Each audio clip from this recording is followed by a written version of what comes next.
Saya Ucup. Saya Fanjia. Kita dari kelompok 4. Empat. Yeay! Sebenarnya hidup tanpa pengawasan itu sulit loh. Pasti Cuk, saat ini sedang marak terjadinya penyelewengan peran pengawasan manajemen operasi bisnis. Oleh karena itu, kelompok kami, kelompok 4, akan membahas tuntas hal ini. Ditinjau dari ilmu manajemen, pengawasan atau pengendalian merujuk pada suatu kegiatan yang bertujuan memastikan apakah kegiatan operasional telah sesuai dengan rencana atau perencanaan berdasarkan tujuan yang ingin dicapai. Menurut T. Hani Handoko, pengawasan dipandang sebagai suatu proses yang berperan menjamin pencapaian tujuan-tujuan manajemen dan organisasi. Terdapat beberapa jenis pengawasan. Pertama, pengawasan internal dan eksternal. Pengawasan yang dilakukan oleh orang atau badan dalam satu payung yang sama dengan unit organisasi terkait yang dikenal sebagai pengawasan internal. Kemudian, ada pengawasan yang dilakukan oleh lembaga atau unit pengawasan tertentu di luar unit organisasi yang disebut pengawasan eksternal. Kedua, pengawasan preventif dan represif. Sesuai penamaannya, jenis pengawasan ini mengacu pada waktu penyelenggaraan kegiatan pengawasan tersebut. Pengawasan preventif dilakukan sebelum kegiatan dilakukan yang bertujuan menghindari munculnya penyimpangan dan kesalahan. Pengawasan represif dilakukan setelah kegiatan selesai dilaksanakan. Ketiga, pengawasan aktif dan pasif. Pengawasan aktif langsung dijalankan di lokasi operasional tempat organisasi tersebut berada. Sementara itu, pengintaian pasif ditujukan pada tindakan pengawasan yang dilakukan dari jarak jauh. Keempat, pengawasan kebenaran formil. Pengawasan kebenaran formil berarti pengawasan yang dilakukan berdasarkan hak, hukum, dan pemeriksaan kebenaran material, berupa barang bukti, serta berkaitan dengan maksud dan tujuan kegiatan tersebut dilakukan. Selain itu, terdapat beberapa tugas pengawas manajemen operasi bisnis. Pertama, melatih dan menyatukan kinerja karyawannya. Kedua, merencanakan anggaran dan jadwal. Ketiga, membuat rencana strategi untuk meningkatkan efisiensi perusahaan. Keempat, menetapkan tujuan jangka pendek dan panjang perusahaan.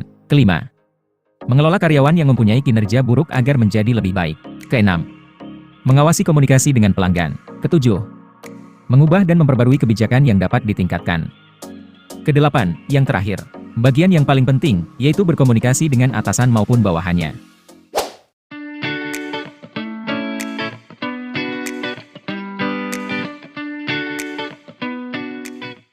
Tahu nggak kemarin tuh ada kasus viral loh?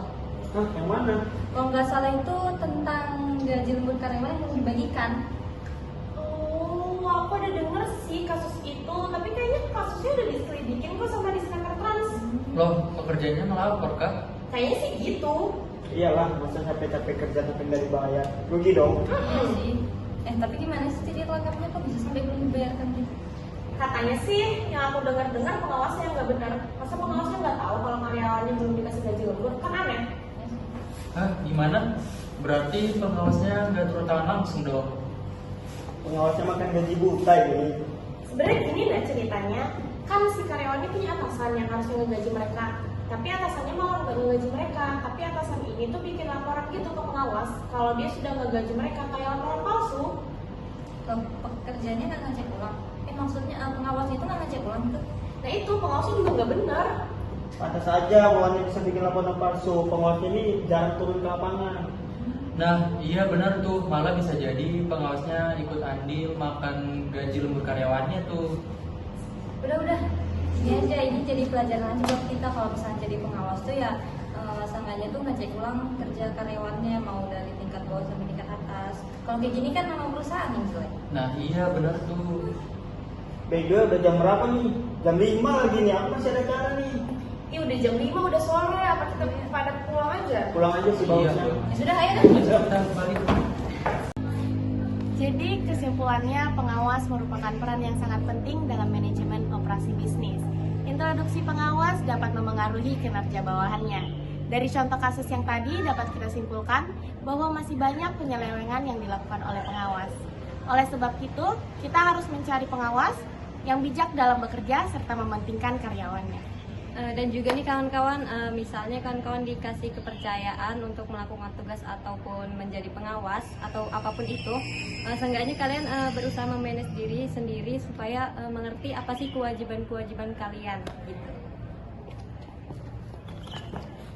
Sakit tanganku dipukul tongkat, tapi tetap ku bilang tidak apa-apa.